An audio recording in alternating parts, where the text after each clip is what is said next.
Hey everyone, Rob from Southgate Media Group here. Before we get started with this podcast, we have a quick message. If this is your first time checking out the show, we love that you found us and we really hope you enjoy it. What we have to say is for the subscribers. If you enjoy our shows, would you please donate to help keep these going?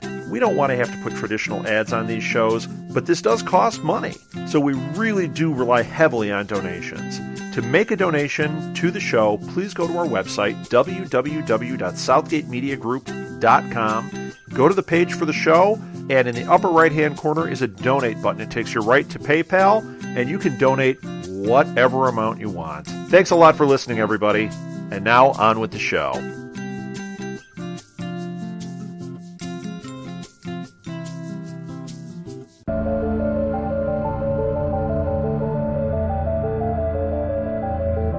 Hey, wayward sons and daughters, welcome back to the Winchester Report, a Southgate Media Group podcast dedicated to all things supernatural, as in the CW show Supernatural related things. I am Lilith, and with me is Jennie, who is currently being powered by cupcakes and caffeine. Oh, you should have said pie. Anyway, I'm being honest.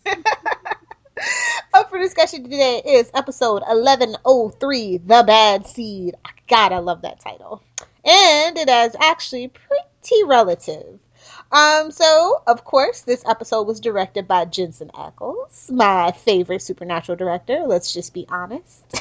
And unless you're a person who's like really savvy about directing, he's probably yours too, just because he's Jensen Ackles. Yeah. I mean, come on. Once there is an entire song dedicated to how awesome someone is, they're pretty awesome. Well, you know, other directors that I like on Supernatural, Guy B. I also like John F. Showalter. It was nice to see him make kind of a return with Jeremy Carver. He'd been gone for a while, since season 1, basically. So yeah, I do kind of pay attention to the directors and the writers of Supernatural because I have nothing else better to do with my life sometimes. Speaking of writers, if you guys know anything about me, you guys should know that I pretty much don't care for the writing pair of Brad Buckner and Eugenie Ross Lemming. And I feel like, no offense, I feel like it's a lot of nepotism because, well, Eugenie is, you know, somebody's wife. Somebody's the executive producer, or is he still the executive producer? Robert Singer's not the executive producer. I think he's still an executive producer.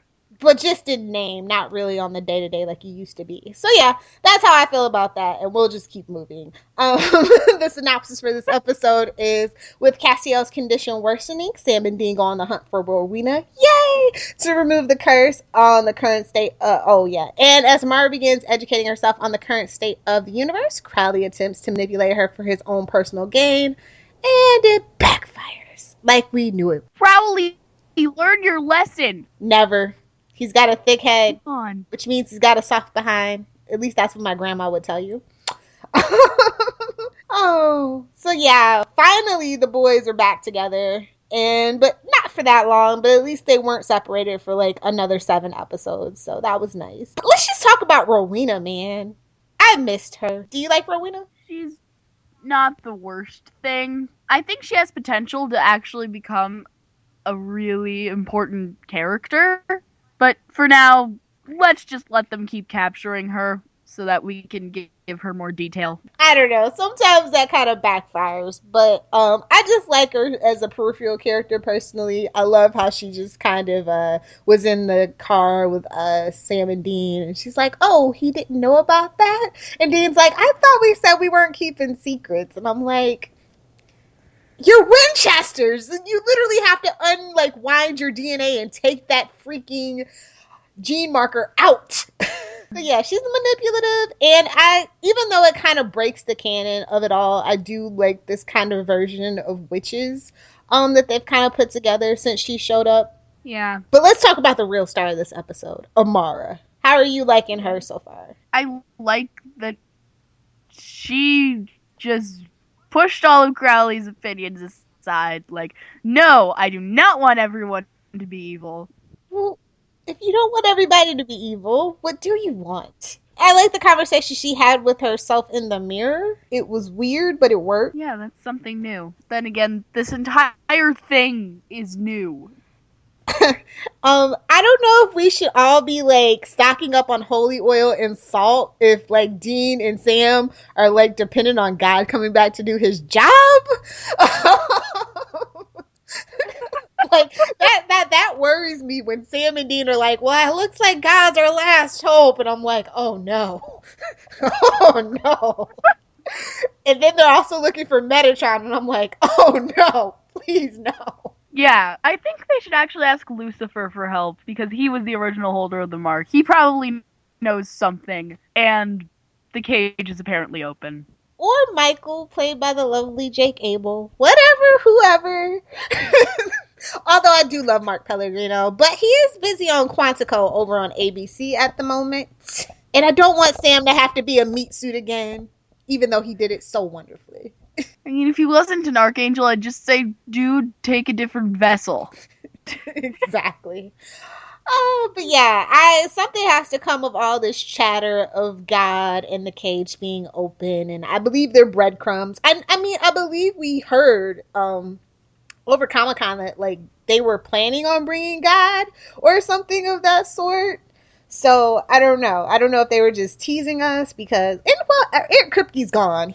But then he did say no angels, and well, look at where we are now. So can't really trust a showrunner. Is what I'm saying, I guess. You can never trust a showrunner. So yeah, I don't know. It's really starting to be weird. I think Amara just wants to annihilate any and everything. I think that's her plan. What do you think? Yeah. Then she'd be all alone. I don't know. We'll see, I guess. Uncle Crowley has raised a spoiled child. That's what you get. Well, he is the king of hell. I like that he's getting played by a little girl. It's so cute. I'd also just like to say, you don't give something you don't understand even in the slightest anything they want whenever they want. Maybe that, you know what? Maybe Rowena did that to him, and that's why he is the way he is. And he thought that might all turn out for the good somehow. Oh, anyway, I want to talk about something that I thought was long overdue. Is when the angel and the demon are basically having a drink together. And shout out, that's totally a nod to Good Omens by Neil Gaiman, by the way. I don't know if you guys have read that book, but you should, because Castiel is kind of sort of based on that. Tessa the Reaper was kind of sort of based on that. So, I mean, if you're a Supernatural fan and you haven't read that, I suggest you do it on hiatus, because it's going to be a long one. But yeah, I thought that was overdue, that little conversation that they had. What did you make of it? I think it's a nod to what's going to be happening in the future with this like common threat. The demons and the angels might actually attempt to team up and defeat it. I mean, who is even in control of heaven at this point? No one. Cass, your duty calls again, I guess. Like, I mean, at this point, at least he had a semblance of what to do. Everybody else is kind of just not really even had that. So, I don't know. I don't think that I like that kind of quote-unquote calling for Castiel. It just, because like we've said this season already, anytime he has to choose between the Angels and the Winchesters, it's going to be the Winchesters. So, I don't know where that leaves the Angels, but I know that they need a leader. So hopefully, oh God, and Metatron cannot be their leader. He can't sit with us. Don't worry, Dean's probably gonna summon him for help and then end up killing him because he's too frustrating to deal with. Oh my God, please let's gank Metatron once and for all, please. Anyway, what else happened? I mean, that is a Dean move. It totally is. You're a man, you aren't human, and you're too frustrating to deal with, so I'm just gonna stab you. Well, Rowena knows that for sure, and she was like, on the safe side, I'm just gonna leave y'all in here while I scurry away. Oh my God, this episode was so freaking crazy. But I have to say that I actually liked the Crowley and Amara scenes way more than I did the Dean, Sam, and Cass part of the episode. How about you? I felt bad about that too, because come on, the boys are all back together. You should like that. We should, but like I said, they kind of ripped them apart again. And I'm glad that we've kind of resolved this whole attack dog thing, because that was getting old and taxing. It's like, something is always wrong with Cash, just like something is always wrong with Sam. So I'm glad that we're kind of past that, and it's episode 3. So we've kind of, okay, we're on the road again.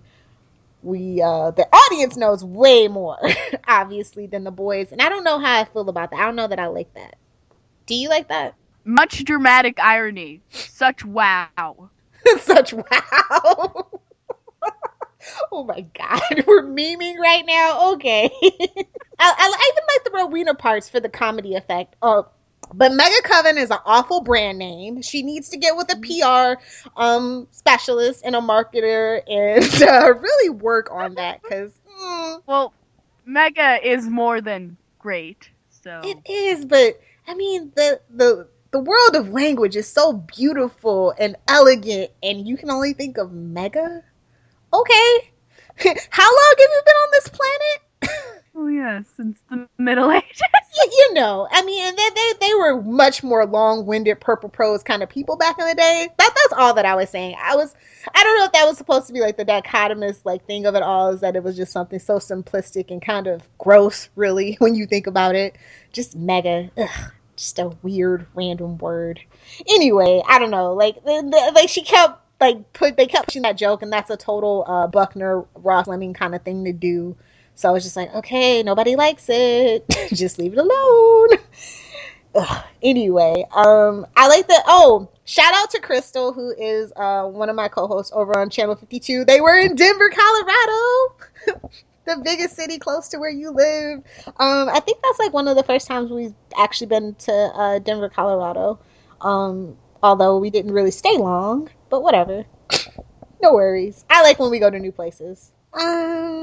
Did you live tweet by chance? No, because for some reason when Supernatural's on, my phone is always almost dead. Like, why, phone? Why? Because it's 9 o'clock at night, and or 8 o'clock Central Time. And you need to charge it from after you wake up when you come home from school.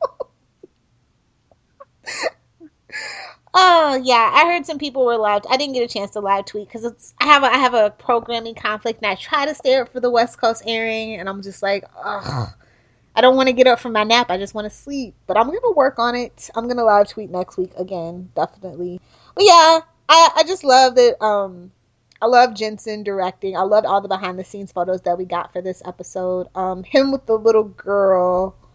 Oh, what is her name? I want to say it's like Cynthia or something. Oh no, it's Grayson Shinai. And then the teenage Amara is played by Yasmini Lily L. Ball. So yeah, I really, really liked what Grayson did with Amara. I like her spoiled, selfish entitlement, but at the same time, kind of growing leaps and bounds.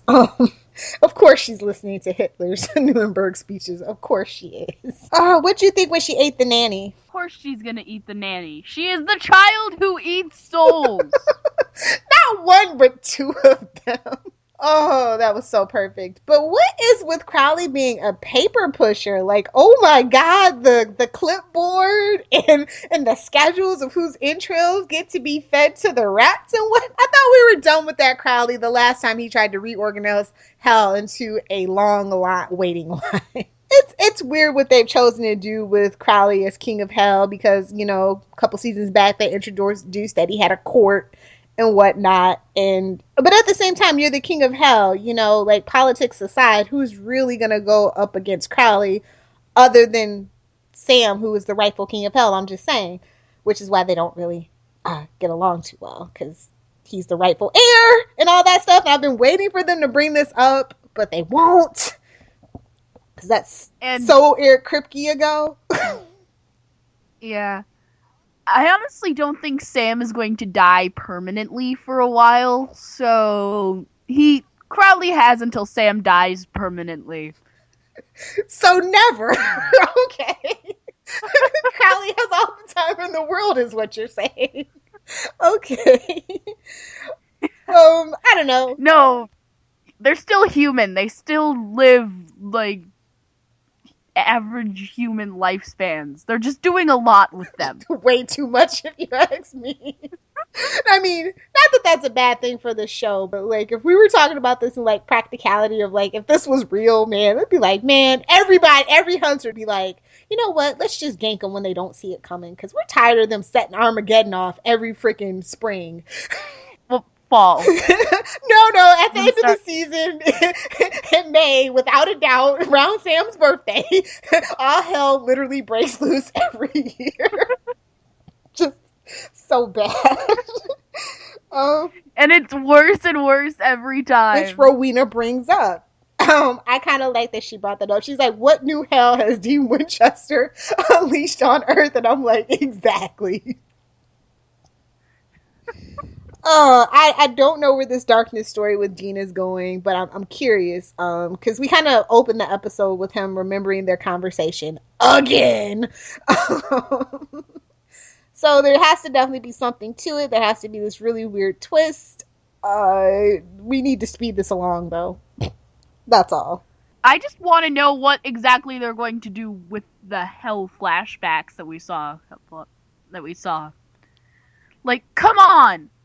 You don't just bring flashbacks from hell and say nothing of it like it was two people who don't normally talk drinking coffee. Right? Like, okay, but then they do. Like, it's really weird. Well, not for Dean, but for Sam, it's weird not to want to talk about it. But at the same time, they're going through a lot, and it's just kind of the way of the Winchesters at this point, but it's really old, and I thought we were supposed to be turning over this new leaf and whatnot. So I hope that it eventually does come up. I mean, they've literally both been to hell and back how many times? You know what I mean? Like, and they've never really talked about it, and I think that I know they're supposed to be these rough, tough boys, but talking about a traumatic situation is the first step in healing. And I think that's kind of why they've been stuck in this stunted kind of vicious cycle. Like, why they don't learn their lessons is because they don't really express how they feel. Yes, they know that they love each other and they would do anything for each other, but, you know, you can talk about other things than that, I guess. Do you know what I mean? That's what I've kind of been waiting. I don't want Supernatural to be all touchy-feely. Like, don't get me wrong. But some things do need to be, the air does need to be cleared. I hate that blanket statement, forgiveness statement from way back. And it's just like, that just doesn't cut it for me personally. So I hope that, you know, we get some emotional depth to the boys pretty soon. Because it's been kind of shallow on Supernatural for a little bit. In my personal opinion. Way too shallow. I mean, they're stuck in this cycle because they don't know how to communicate feelings. Or they just don't. Isn't that kind of like a male cliche, like bad stereotype? Like, if I was a guy, I would kind of be frustrated with that stereotype. I don't know. Yeah. So let's talk about what did we bring back? We brought hex bags back. Oh God, witches on Supernatural. I just don't even know anymore. The Book of the Damned, where do you think that's going again? Like, okay, so they have the Codex. And they have Charlie's decoding. So, is Rowena totally screwed or nah? The moment they find the location of the book, she is royally screwed. I think she might weasel out of it for another season. I definitely think that they now know that it's important to have a female character of significance. Do you know what I mean? They just learned this now? I mean, it took the backlash from Charlie for them to learn this? Honestly, up until the time that they did the special with the high school girls, the 200th episode special, I really, honest to God, felt like they didn't know their actual demo. Like, they were writing for males in their mid-20s instead of, these teenage girls, 14 to, 30-year-old women. And when you go to, if you've ever been to a Supernatural con, there's even older women that are really into Supernatural because, well, it's in its 11th season. And, I've literally grown up with the show, too. So, it's like they have to really understand their audience. And now that they do, I really see them trying to adjust to that now. I think the networks actually kind of had a talk with them, from what I can tell with the change in tone of the show from season 9 to 10 and now 11. So I definitely think that Rowena will make it out till next season, but all bets are off after that. And she makes a nice foil for Crowley as well, I think. I God, that writing room is old if it took them the backlash from Charlie for them to learn that. Yeah. The youngest person we have is Robbie Thompson is the youngest one in the writer's room, and he's like, what, 27? That's not that young.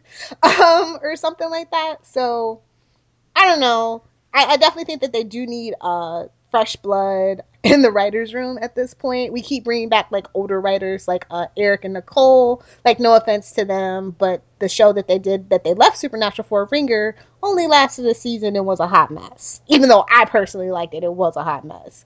So I don't know. I don't know what we're doing. I say bring Kripke back. Like, pay the man the money and just bring him back, please. Let him fix this mess. That's my answer for everything. I'm sorry. It's okay. I'd like Kripke to come back too. I miss him so much.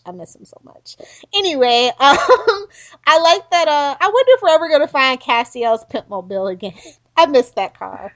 Am I the only one? I think he can do better than a beat-up minivan. Hey, eye of the beholder, young lady. Oh my God, how much touching was it between freaking Dean and Cass in this episode? Just out of curiosity, do you think Dean and Castiel should be in a romantic relationship? Oh God, no, I really don't. I'm not like a shipper at all, and I joke and I'm funny because I'm on Tumblr, I'm on Twitter, or I'm on a lot of the forums where people are totally for it. And if you're for it, that's cool. And if it happened, I wouldn't bat an eyelash. Do I think it should happen on the show? I think the time passed for them to actually do it. Honestly, like at this point, it would just seem like it's fan pandering and fan service and whatnot. And honestly, we should protect male friendship at all costs, in my personal opinion. It's just, I don't know, like every single like male friendship, everybody, like I see a really huge like slash ship grow up around it, and it's like, why is it not okay for people to just have deep, meaningful friendships? You can be a soulmate without it being sexual. You know what I mean? Like, I just kind of don't like that. That kind of thing just rubs me the wrong way. Do you ship them together romantically? Yes. And that's totally fine. Are you like serious? Like you want it to really, really happen? Yes, just not this season. This season they have more to deal with than Destiel. God, it's the worst shipping name. Like they could come up with something. Like even Sastiel is better than that. I'm just saying. Gotta work on the name. I prefer, if you're gonna do it, like I like the Dean cast. Like I don't know, it might be just a Tumblr thing, I think. But yeah, I don't care about it at the end of the day. But I think that they do kind of bait people a lot. And it disappoints the fandom and it gets them riled up and it makes it a really contentious place. And the fandom is like for the last 3 seasons. So I don't know, either they need to crap or get off the pot at this point with that whole thing, because I absolutely believe that there are breadcrumbs, but they're afraid to do it, or they either that or they just like messing with the fandom. And I think that's a dangerous thing because ratings. And eventually we are going to grow up and some of us are going to become TV show writers and get a place in that writing room. Because it'll still be on in 20 years. It's going to be the new Doctor Who. I was just having this conversation with one of my friends who I used to podcast Supernatural with, Dawn, and we were like, yeah, and by the time that they're ready for Jensen and for them to retire, their kids will be old enough to act, and it'll just be Supernatural 2.0, like the next generation or whatever. Yeah. We're just going to keep it all in the family. And if that doesn't happen, I'm going to actually be kind of depressed, to tell you the truth about it. And I will be too. I will be. Because look at it this way. If Princess Ackles actually grows up and becomes an actor like her parents, we will actually have a meaningful female character on Supernatural who literally can't die because she will be one of the main leads. Like the main person. So like, I'm just... But wait a minute. How are we going to fit them having kids into this? It will just jump into the future, dude. It'll just be like a jump. It doesn't have to happen on screen. It could be a one-night hookup, and then they discover like a journal, like John's journal, and track their heritage down. Like, I have this all kind of worked out in my head, honestly. And maybe one day I will turn it into a fanfic. I don't know yet. But I'm all here for that, though. I want Supernatural to be like the longest-running sci-fi TV show. So this needs to happen. Anyway, let's get back to the. I think the only thing that's going to beat this in longest running sci-fi TV show is Doctor Who. Because, like, that could literally go on forever. Well, not according to the ratings as of late, is all that I'm saying, and I'm a huge fan of Doctor Who. Don't get me wrong, but I mean, when big outlets are writing about the ratings and what needs to happen, I'm just saying, I think that's the first time I've ever seen somebody actually say that about Doctor Who. And, I don't know. I love Doctor Who, but it's a time and a place. And it's okay if they don't beat Doctor Who. As long as they're the longest running American sci-fi show, I'm good with it. I want them to have that title forever and for always. So, anyway, let's see. Especially if they do keep it in the family and just, like, you're going to become actors and be on this show. Like, if you become actors, you literally have a walk-on role. Misha's kid. Everybody has kids now, so it could be like one big thing. They find the bunker. I'm just saying, if you need ideas, Supernatural Writers Room, I'm here for you on how to make the transition. Anyway. And I'm here for you on how to make Destiel next season. Let's talk about Deal with the darkness, and then we can put them together. Deal with the darkness. Oh my god, what if Dean becomes the darkness? And that's next season's problem. That would only make the ship more interesting. That's next season's problem. Anyway, let's get to the trivia. We actually had music in this episode. I wasn't expecting it. We had Cute and Hefty by Hilary Thaddeus. That's playing in the cafe where Rowena is recruiting for the Mega Coven. And then we had Big One, but it was the instrumental version, and that's by Loudon Swain.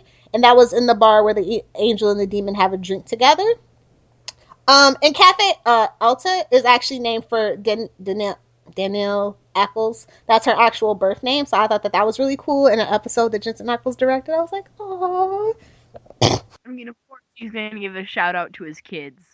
Well, he's had his dad on as an actor like twice. I know, like, this is expected. Let's see. Denny Leroy, who was Witch number 1, also appeared in episode 208, Crossroad Blues. Lane Edwards, who plays the angel in the bar, played Stephanie's father in 516, Dark Side of the Moon. And apparently they're starting to grow an obsession with Loudon Swain because this is the second song for them to be featured on the show.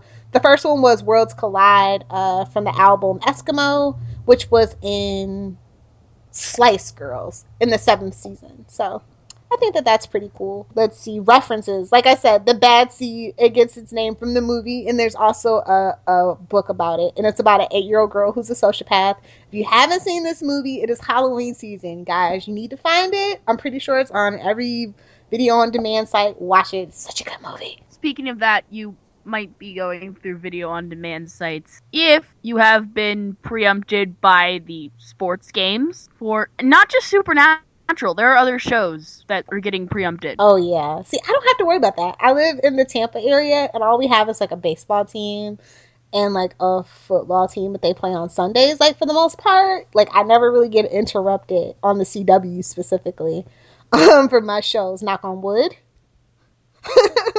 So a shout out to everybody who gets preempted because of that crap. Especially us in the Chicagoland area. Oh my god, it's so bad there. When I went to college there, oh my god, it was the worst thing ever. But if you love sports, hey, you know, you gotta pay, they have to pay those bills. Sports games pay the bills in commercial revenue, so, you know, gotta keep those lights on.